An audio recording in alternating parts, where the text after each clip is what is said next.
علی علی حق ہے، علی حق ہے، علی حق ہے، علی علی جدھر حق ہے ادھر مولا، جدھر حق ہے ادھر مولا، جدھر مولا ادھر حق۔ 40-50 سالوں سے اس ملک کے اندر جب سے ہم نے ہوش سنبھالا ہے، ہم ہمیشہ ایک بات مسلسل محراب سے، ممبر سے، خطیبوں سے، جلسوں کے مقررین سے سنتے آ رہے ہیں کہ شیعہ کافر ہے۔ سنتے آ رہے ہیں، یعنی ہمیں خوشی ہے، ہمیں خوشی ہے۔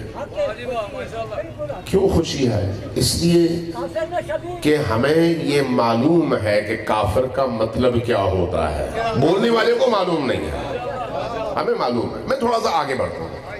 ہمیشہ آپ کے خلاف کفر کے فتوے اور کفر کے فتووں کے ساتھ ایک اور فتویٰ بھی۔ ان کی مجلسوں میں نہیں جانا۔ کیوں؟ ان کی مجلسوں میں جاؤ گے تو یہ کئی ایک کام کرتے ہیں۔ اچھا، وہ کیا کام کرتے ہیں؟ یہ اپنی مجلسوں میں چھوٹے چھوٹے بچوں کو ذبح کر کے ان کا خون کھانے میں ڈال کے کھلا دیتے ہیں۔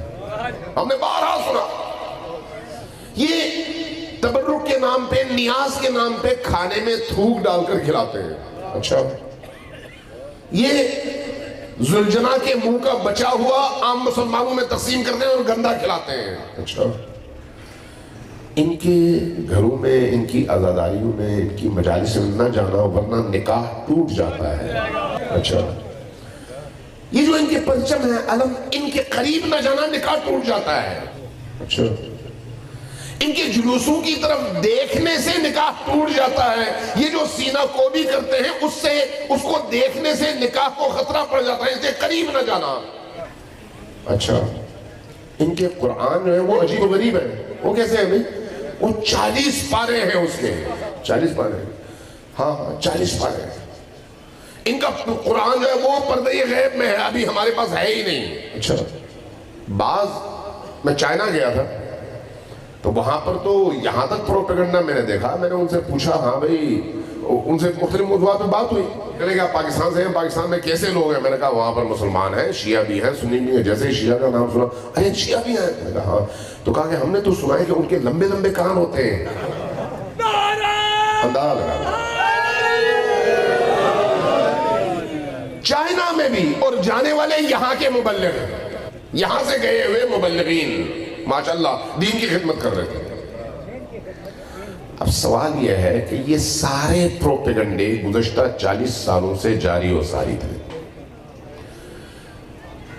پتہ نہیں کتنے نکاح ٹوٹ گئے ہوں گے۔ نکاح ٹوٹنے کے باوجود انہوں نے تجدید نکاح نہ کیا ہوگا، اور اس کے نتیجے میں کتنی اولادیں ہوئی ہوں گی، اور ان اولادوں نے آج جو بازار گرم کیا ہوا ہے۔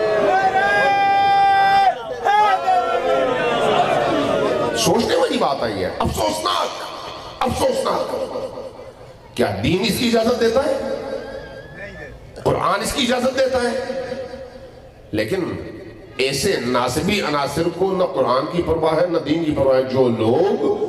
جو لوگ قرآن کو نیزو پر اٹھا کر آ سکتے ہیں میدان میں، وہ قرآن کو سروں پر رکھ کر جھوٹ بھی بول سکتے ہیں۔ یہی کچھ ہوتا رہا، یہی کچھ ہوتا رہا۔ اکثر سوچتا تھا کہ کیسے ان کا ضمیر گوارا کرتا ہے کہ اس طرح سے جھوٹ پہ جھوٹ پہ جھوٹ پہ جھوٹ بولتے رہے۔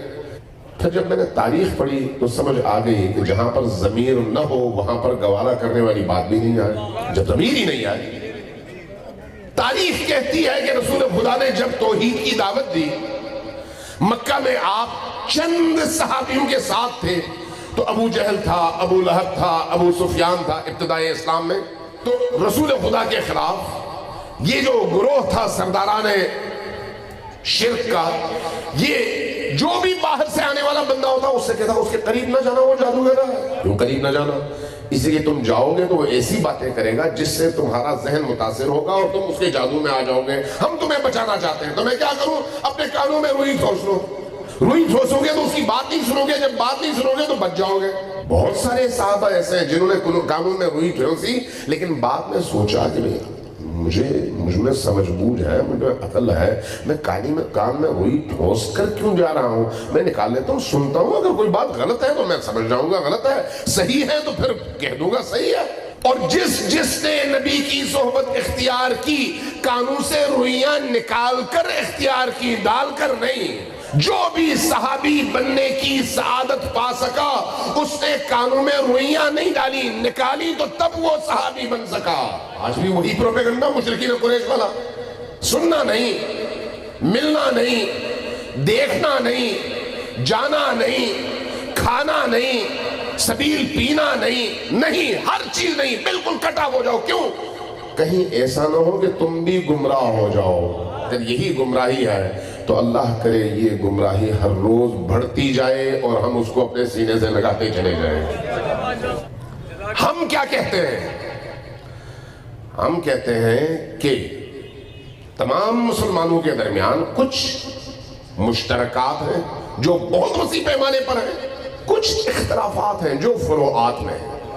فروعات کے اختلافات اپنے گھر میں رکھو، جو اصول کے اتفاقات ہیں، اتحاد ہے، وحدت ہے، اس کو اجاگر کرو۔ کعبۃ اللہ کے دشمن کے مقابلے میں، اللہ کے دشمن کے مقابلے میں، رسول کے دشمن کے مقابلے میں، قرآن کے دشمن کے مقابلے میں مل کر کھڑے ہو جاؤ تاکہ لا الہ الا اللہ کا پرچم بلند ہو سکے۔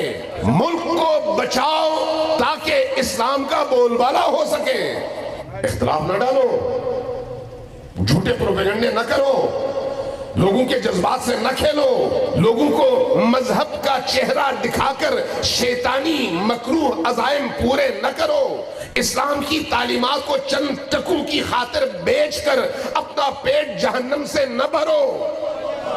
ہم یہ کہتے ہیں علی علی حق ہے، علی حق ہے، علی حق ہے، علی علی جدھر حق ہے ادھر مولا، جدھر حق ہے ادھر مولا، جدھر مولا ادھر حق۔